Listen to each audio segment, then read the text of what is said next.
The Night House was a totally crazy book. It is a kind of magical realism book. It involves magic that you think is not really magic, and then you're like questioning yourself, like, is it mental illness or is it magic? And I just feel like the combination of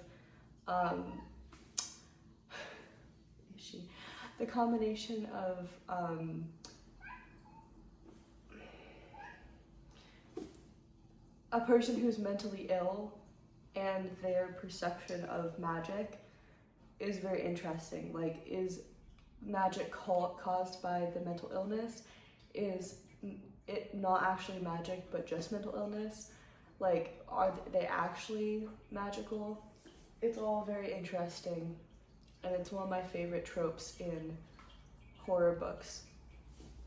I love the physical changes that happen in this book.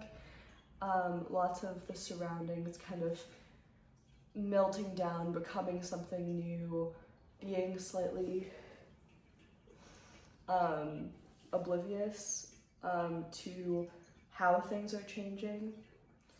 I'm just gonna read you some of the cover. So it's called The Night House by Joe Nesbø. I'm pronouncing his last name, I'm sorry. But the subtitle is When the Voices Call, Don't Answer.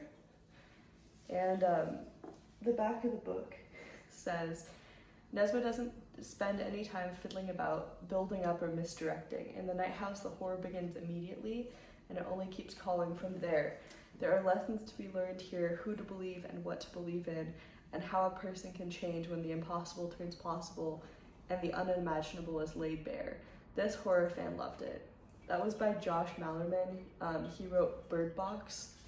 I'm sure you're familiar with that franchise. The inside cover says, in the wake of his parents' tragic deaths in a house fire, 14-year-old Richard Eloved has been sent to live with his aunt and uncle in a remote insular town of Ballantine. Richard quickly earns a reputation as an outcast, and when a classmate named Tom goes missing, everyone suspects the new angry boy is responsible for his disappearance. Nobody believes him when he says the telephone booth out by the edge of woods sucked Tom into the receiver like something out of a horror movie. No one, that is, except Karen, a beguiling fellow outsider who encourages Richard to pursue clues the police refuse to investigate. His sleuthing leads him to an abandoned house in the Muir Forest, where he catches a glimpse of a terrifying face in the window, and then the voices begin to whisper in his ear. She's going to burn. The girl you love is going to burn. There's nothing you can do about it. When another classmate disappears, Richard must find a way to prove his innocence and preserve his sanity as he grapples with the dark magic that's possessing Ballantine and pursuing his destruction. Then again, Richard might not be the most reliable narrator of his own story. Unreliable is right.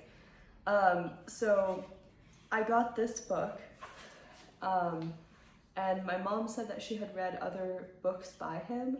Apparently, oftentimes he writes really dark mystery fiction, but this is definitely not mystery. This is definitely horror.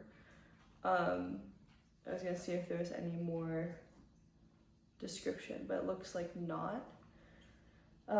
This is from 2023, and I read it first as an audiobook. I didn't read it first as a physical book. And also, one of the things that was interesting, especially in the audiobook, is that the main character has a stutter. And so that's really interesting to see in the physical copy on the page, the stutter, because it's, translated very literally with the multiple dashes and repeated letters. But it's a really cool kind of representation of how character development can affect speech, how you can learn to maybe not overcome, but like live with it and kind of communicate more fluently with people, how people who actually care about you won't actually care if you sound a little bit different. These are all things that were really taken into account. And for the main character of a horror book, I thought it was really cool that there was so much character focus on like the nuances of speech and personality.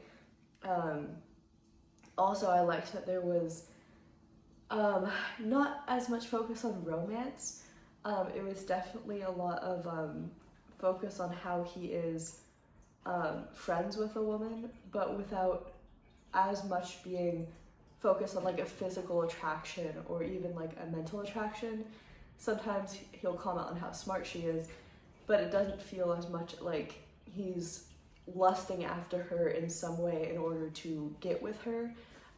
Their age is partially to blame for that because they're both very young, but I still feel as though they did a good job kind of just representing young intergender friendship in a respectful way. Also, a lot of the kind of magic focus later on in the book is done really beautifully in kind of a classic way. It comes across as kind of Lovecraftian. It's kind of, it feels sinister, it really does, but it also feels kind of like practical magic in a way. It's not like far-reaching, unachievable magic that you have to go through. It's like you find a book like in your basement and it has a magic spell on it and you read it, and it's something that you can do pretty much instantly, you know? Like if you find a text, if you find a scroll, then it's there, you know? I also love when there's writing on walls that's kind of like sinister and like all of that. I just feel like the book is a really good book if you're interested in that kind of gritty magic, gritty horror, gritty psychological confusion. I don't know. I thought it was a good book. I'm definitely glad I read it. I'm glad I have a physical copy to refer back to if I ever want to read it again. As I keep doing this, I'll probably run out of my physical books and I'm going to have to go to my audiobooks because I mostly read things in the audiobook format. I'm not really sure how I'm going to put the book up on screen because I really don't want to do editing, but we'll see. For now, you get to see my physical copies of books.